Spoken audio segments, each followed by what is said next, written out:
We got a coaching search underway at Auburn right now. Message boards are really fun to listen to. You do talk radio 5 days a week, so you've taken a ton of calls on this. You played there. You talked to people there. I've been sort of fascinated by, at least this is the way it seems to me. It seems to me the further away people are from Auburn, the further removed they are from understanding the inner workings there, the more likely they are to just kind of traffic in the same old stereotypes. Now, the stereotypes, and this is my opinion, you can give me yours, they exist for a reason. Like, for instance, if someone just runs around and says, oh, Auburn, man, boosters meddle there too much, you don't want anything to do with that job. Well, it's because in the past there's a track record of that in some cases happening. But just because something's happened in the past doesn't automatically mean it is what's happening right now. All right, so I said on the show earlier this week that for a program that sometimes famously can't get out of its own way, I think there are shocking amounts of relative alignment right now by Auburn standards that may not have existed in the past. And so the people who are yelling that, I think they're yelling that without really being on the ground and being in the weeds of the here and now with Auburn. Then the second part is, for all these names that get thrown out there and the candidates, and it's Kenny Dillingham or it's DJ Durkin maybe on a permanent basis, or it's John Summerall, whoever's getting thrown out there. I always want to know, number one, that's great. Who's staffing? Like, who are you bringing with you? What's your staff going to look like? Number two, I'm wondering, okay, do I really have alignment? I'm just asking the same thing about LSU. I'm asking the same things about all these places. If I were to get Kenny Dillingham, just pulling a name out of the board that we have written on over here. If I were to get him there, who's his DC? What kind of NIL coffer does he have? Is there alignment? Like, who is he answering to? Is John Cohen there for the next 10 years? Is the athletic director that hired him going to be the one who's there for the duration? Do you have all your big money players in line? If I have those, it's my opinion Auburn's a top 15 job if all those boxes are checked.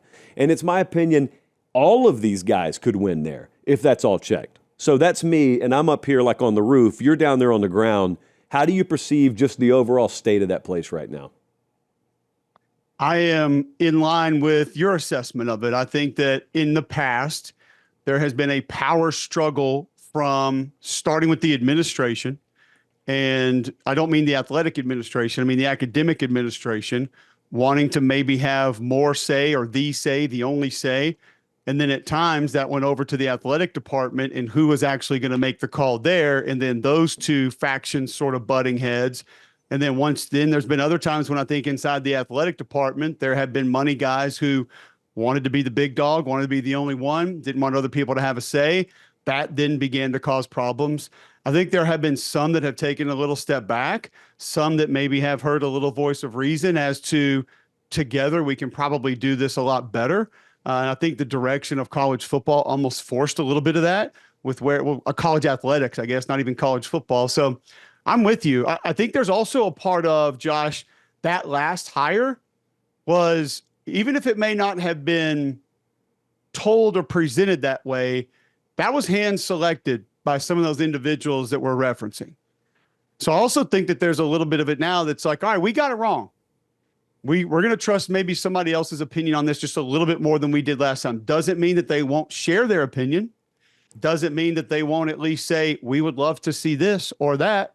You and I both know with some of the names that have been floating around, that's obviously happening. But I don't think it's going to be a pound the table my way or the highway. If you don't hire my guy, the checks run out. There will be no more donations, anything of that matter. So I think that the alignment is about as smooth and in line right now as I've seen maybe in my lifetime. I'm not going to act like I was paying attention to it when I was 12, but since I've had an idea of what it was and what was going on and how things operated, I don't think I've seen it better than it is right now. Of the amount of people who want to line up and help, the amount of people who are willing to just push a smidge of their ego to the side and say, let's figure out a way to get this done together. And I'll tell you this, I think there's a lot of those people, both administratively on the academic side, administratively on the athletic side, and from the financial support system side, that are sick of losing. They want to be proud of the team that they put out there, teams, plural, that they put out there. So they're willing to put a little bit of the ego to the side. They're willing to maybe not exactly get their way on every single thing that takes place because they want Auburn to be great again. And I think that has almost forced a little bit of this alignment that we're talking about. It just occurred to me the other day, this is the first post-Saban hire that Auburn will have made. And you will never convince me that the Hugh Freeze hire didn't have a ton to do with just 2 wins that he had against the guy a decade ago.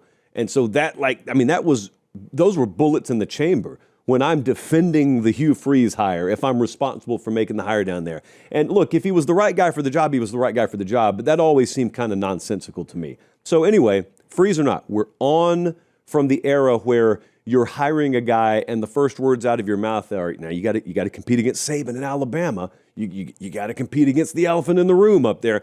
So you've got that. You've also got what you talked about with the alignment thing. Here's the third thing. This applies to Auburn. I think it's going to apply to several.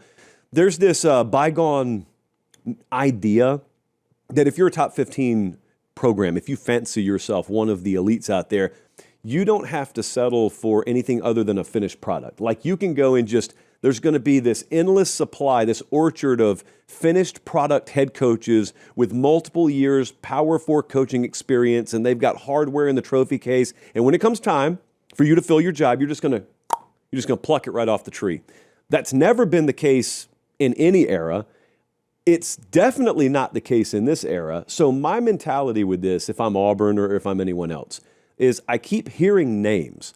So if someone mentions John Summerall, someone could say, yeah, but he's just a G5 coach. He doesn't have a whole lot of head coaching experience. Kenny Dillingham, yeah, but I mean, that dude lost to Mississippi State this year and lost to Utah and lost to Houston. And I just don't know. And there are all these nits that you can pick with any one of them, just like Ohio State could have when they elevated Ryan Day from within, just like Oregon could have when they went and got Lanning, just like Oregon can have had with Lanning on the job.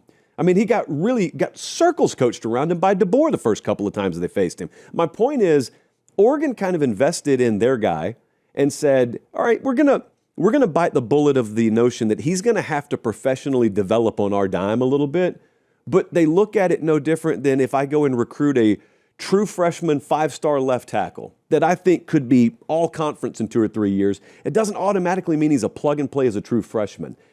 I'm not saying you go hire a head coach and redshirt him. What I'm saying is it's not the craziest notion to me these days where it's harder to get guys to move than ever because the sport is flattened out a little bit. It's not the craziest notion that if I'm Auburn, if I'm Florida, if I'm whoever, I may need to go get a guy and just acknowledge, no, he's probably about 78 to 82% of the way to where we ultimately hope he is, but he's going to find that final 20% with our logo on his chest. And I could say that about any of those guys. I could say that about a lot of these jobs. Look, if Marcus Freeman wants to leave Notre Dame and come to Auburn, that's awesome. I'd sign up for it tomorrow. I'm not sure that that's realistic. I'm not sure that a lot of the established candidates are really looking to leave right now. So I just look at it. You can tell me if you disagree. I look at it no matter who I hire. I'm going to have to swallow a little bit of that. Hey, really quick timeout. We'll get right back to the video. Do me one favor. Make sure you're subscribed. It helps us keep the show free. It helps us keep the lights on. It helps us keep doing college football year round. And we appreciate it. All right, back to the video. I don't think there's any doubt because how many legitimate proven candidates, and when I say that, and we're going to get into these myths of hiring a college coach here in a second. How many of those are going to be out there with big game experience, quote unquote, or a national championship, conference championship under their belt, have coached in a Power 5 conference and have experience as a head coach there? I mean, you tell me, Josh, how many of those guys are going to be floating around during this coaching cycle? And then to go further than that, certain schools, how many of them are going to have their pick of numerous guys that have those qualifications? Like the national championship thing, we know how that dwindles things down. So then you go to the P5 conference championships, and guys who have legitimate big game experience at that level, there's going to be a small handful of those. So 1, 2 of those go away. Then are you really selecting from the same candidate if that's your criteria? I just think some of these myths of having had been there and done that, or winning the press conference, or proven resume, all of those things have been proven wrong before. And by the way, the attitude and the mindset going in to hire that guy has also been proven wrong. I mean, we have seen national championship winning coach in this league come in from another conference and not win much in this league, referencing the SEC, because that's mostly the open jobs we're talking about right now. So to me, it goes down a little bit more of the bare bones. And it's why I've been talking about relatability a lot recently, being a people person, understanding how to manage people. I think in today's day and age, Josh, you have to go out of your way to have more people want to be around you than you ever have before in college football, because guys can hit the portal. And if you're a good receivers coach, hell, if you're just a good recruiter, we'll find a place for you to coach on the team. We can make you one of our army of analysts. We can come up with one of these fun titles like Sergeant at Arms of affiliation with equipment, whatever we need. Social media investor. I mean, we'll come up with something to get you on staff if you can bring people in and help us recruit talent to our team and then keep it on our team. You got to go find GMs to come and run the financial side of your team. Some teams are going out and finding talent evaluators to make sure when we're going and looking at this guy in the portal, he really is what he is, because he's been playing in the MAC or he's been playing D3 and he looks like he might be good, but we don't know. And we need him to help right this very second. So I think being able to go get good people to work for you and have people to want to stay with you is more important than ever. And that's why the relatability part of this keeps coming up to me. So you can talk about all the criteria. I would look at it this way. Do you have someone that knows how to rally individuals, be it the players on your team, your staff, fan base, maybe even more so community that's going to be around your program, and go out and win games? If you've done that, I'll take a flyer on you. Yeah. And then if I know you're self-motivated and you're going to go out and wake up every day and not have to have me tapping you on the rear end saying, come on now, let's go get them. Let's go find us some 5 stars today. He's going to be out there doing that before I even thought about sending that text message. That's the guy that I want at Auburn University, and I think every other university probably wants it too. I think what you said about the relatability thing there, it gets glossed over because it's not on anyone's Wikipedia page. It's not on anyone's bio. You just want to know, all right, how many check marks do you have in the trophy column? When DeBoer came to Alabama, I remember the biggest refrain around the state and around the South for any detractor of the move that they made there at Alabama was, well, he doesn't know people down there. He doesn't know how to recruit the South. You remember all that. So I had someone in the NFL side of things tell me, it's so funny to watch the South's reaction to Alabama hiring Kalen DeBoer, because he said, you're emphasizing the wrong word. I said, what do you mean by that? He said, they keep saying he doesn't know people. And they're saying like he doesn't know people as in he doesn't know the high school coaches down there. He doesn't know this, he doesn't know that. But what you're failing to realize, or what they're failing to realize, is he doesn't know people, but he knows people. And I said, interesting, stroke of the chin, go on. They said, dude, all the rest of the stuff will fall into place.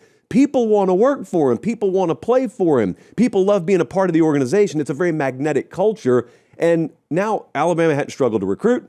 They hadn't struggled to attract talent in the portal. And he's learning some of the highways and byways in the state. And so it works because you get a person that knows people. And then you got a good staff because people want to work for you, which works at Auburn. You've got the ability to evaluate, which works at Auburn. You've got the ability to develop the talent because you get the infrastructure in place and get the talent, which works at Auburn. And then the other thing that I pay attention to, and it's kind of hard to know this because like the dollar figures aren't always available, but you know from talking to guys, there's some places that have to pay 125, 150% premium value to acquire talent. There are other places where guys will take a 50, 75% discount to go play because some places are desirable to be, plus you're going to get developed better there. Whereas other places, it's free agent, it's mercenary. And if you get a guy that's the latter instead of the former and creates that kind of ecosystem, that to me in the modern age, along with the relatability factor, those are two of the most underrated aspects you can accomplish. I'm going to go 2 places with you. I'm going to start with Kalen quickly. I love the way the person that you're referencing stated that, because I think it's absolutely perfect and stated beautifully about the person that he is. I thought of this when you were saying that. Kalen DeBoer has met my children on multiple occasions. He's met my wife, and the second time he was around my wife, he acted like he had known her for 20 years. You would have never known that he had only met her one other time. The first time I was ever around him was at a banquet at the Alamo Bowl, and we had lunch sitting next to each other, and we literally talked football the entire time. We had never met one another. We had never spoken a word to one another. And we sat down for about an hour and a half that afternoon, and we just talked ball back and forth the entire time. And the thing that came to my mind in describing him, Kalen DeBoer's never had a 30-second conversation in his life. And I have been able to watch him, observe him, both at Washington and now at Alabama. I've been around him, covering him. I've been around him a little bit more on a personal level. I've never seen Kalen DeBoer have a 30-second conversation with anybody. And I think that's kind of what you're referencing there. It's never passing someone in the wind. It's never, hey, can I please shake this hand and just get by this guy? And like, let's get this over with. He's engaging. And when you're engaging, people obviously want to engage with you because you're getting a little something in return, as opposed to just, thanks, man. Okay, good. On to the next one. And so Kalen has that. I was also thinking about when you were referencing like what he has. It's almost like quarterback with intangibles. It's not in the box score. You're not going to see it, but you're like, that guy's got it. Like, he understands when to throw the ball away, when to tuck the ball and run. We don't mark that down in the statistical categories, but he has it. And coaches, players, whatever it is, broadcasters, some of them have it, and we just know it. We can't describe it, tell you what it is, but those guys have that. And then to your second point, specifically with this Auburn search, and I would say the same thing to Scott Strickland and the Florida search. I would say things to the 57 people making the LSU decision, that find someone that wants your job. Because with all of these, I do believe there are a few of those out there. There are a lot more that are weighing all the jobs against one another. But with certain jobs that are out there right now, there is a guy or two, maybe one with each, that wants that job.